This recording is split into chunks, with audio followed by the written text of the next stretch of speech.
それでは、本日も中国の悪化をたどる経済について、中国経済の専門家をお招きしました。中国経済のスペシャリストのズンダモンさんです。よろしくお願いします。経済の綾瀬チャンネルへようこそ。本日もよろしくお願いします。テスラ、2月の中国自動車販売 19% 減少。テスラ社の株価が3月4日の取引で 7% 以上下落した背景には、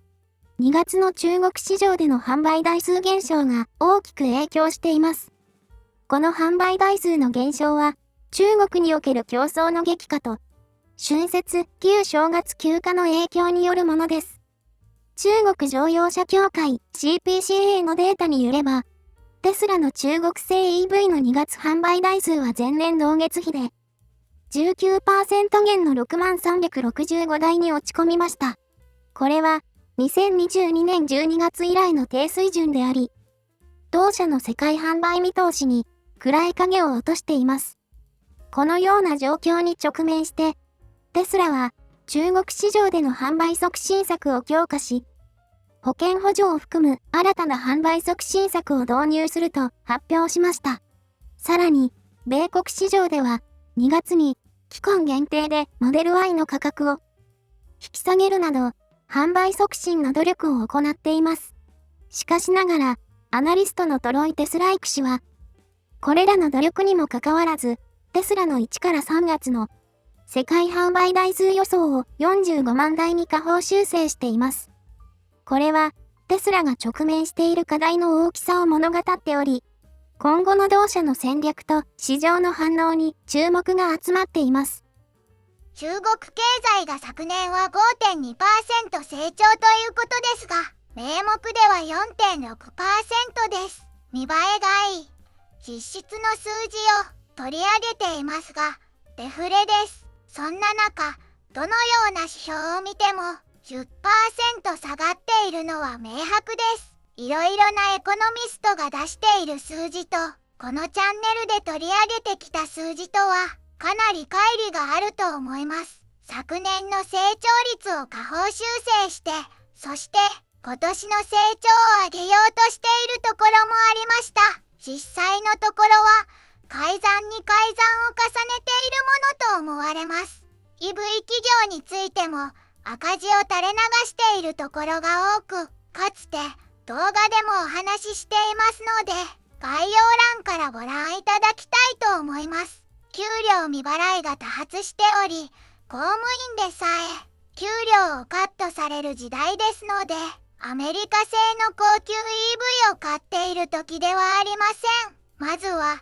給料がもらえるかどうか、仕事をクビにならないかどうかが心配な時に、高級車を買っている余裕はありません。新興 EV メーカーが破綻するのは、大手でも赤字となっていることを考えると当然の流れとも言えます。また銀行に不良債権が山積みになる未来が見えますが、その前に恒大集団の解散、碧桂園の解散審議、そして今週もまた新たな解散の話が。中国不動産最後の砦ワンダグループ社債急落。中国の不動産開発大手である万華企業の株式と社債が流動性の懸念から先週に続き売り込まれています。特に同社の香港上場株は先週 8.1% の下落に続き、4日にはさらに 7.1% 下落しました。深セン上場株も先週の 3% の下落を上回る 4.7% の下落を記録しています。ドル建ての社債に関しても、2029年満期債は額面1ドルに対して 44.512 セントと、全営業日比で 1.4 セントの下落を示しました。一方で、2027年満期債は一時約3セント下落したものの、その後は全営業日とほぼ同水準で推移しています。さらに、国内の人民元建て債券では、2028年満期債が午後に 20% 超の急落を記録し、64元まで下落して取引が一時停止されました。2027年満期債も値を下げ、3.6% の下落を見せています。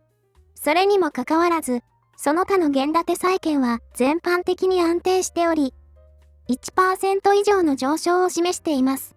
これらの状況は、万科が保険会社と債務期限延長について協議中であり、政府支援を求めるために幹部が北京を訪れているという報告により、市場の懸念がさらに強まっていることを示しています。このような流動性の問題は、中国不動産市場の不安定さを反映しており、投資家の間で慎重な姿勢が強まっていることが伺えます。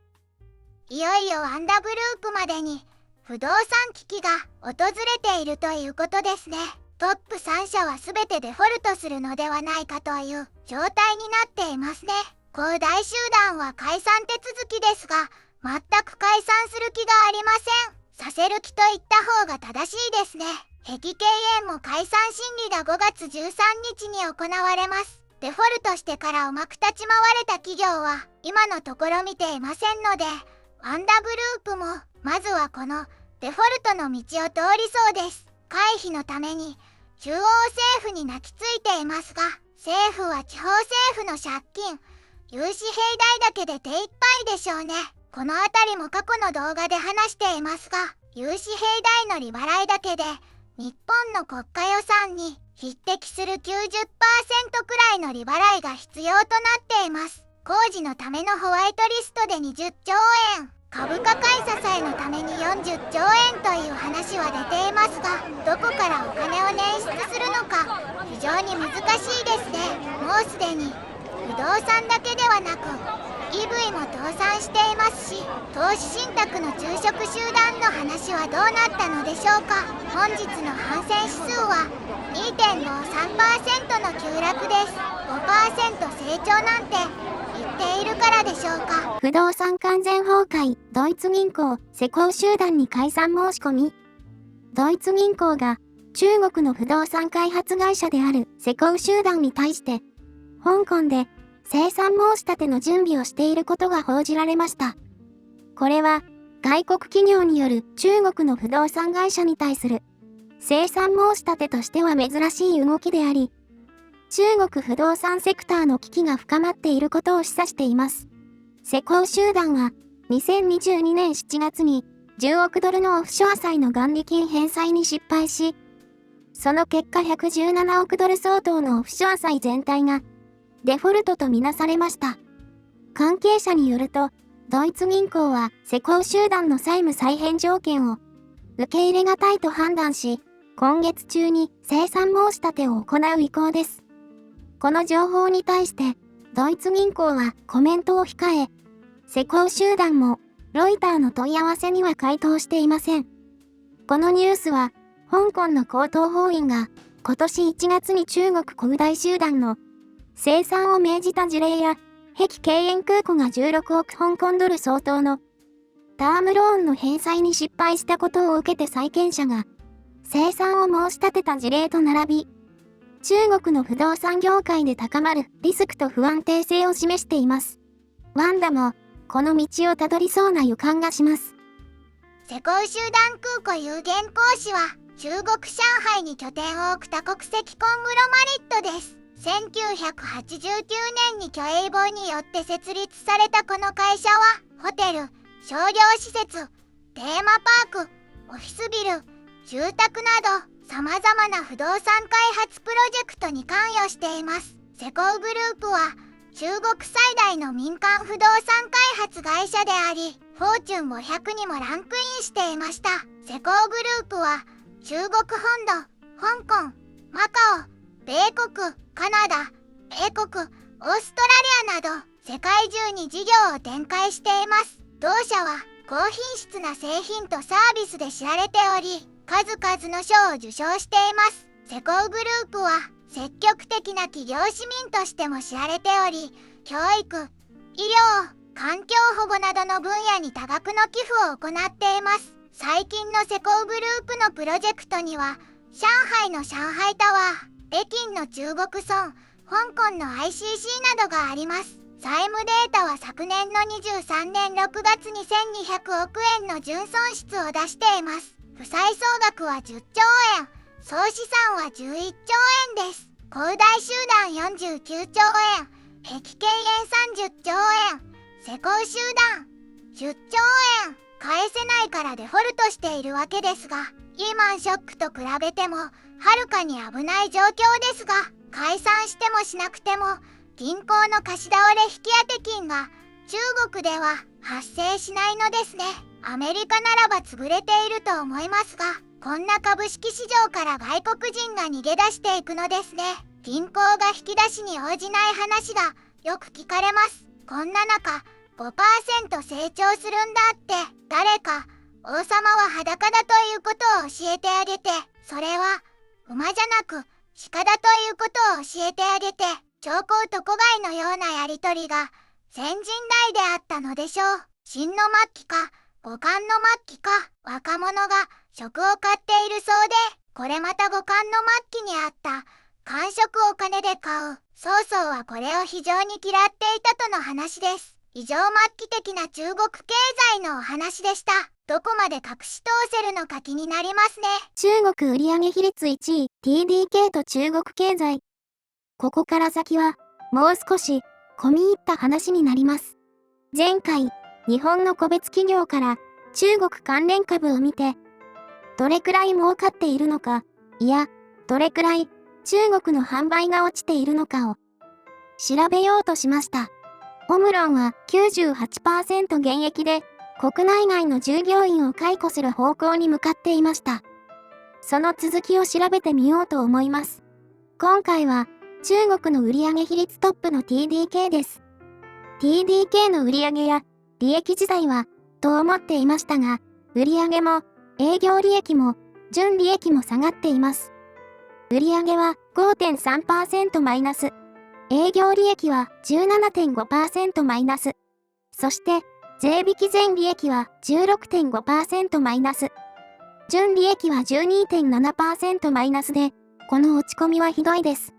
今期の合計、つまり3四半期では 0.1% のマイナスです。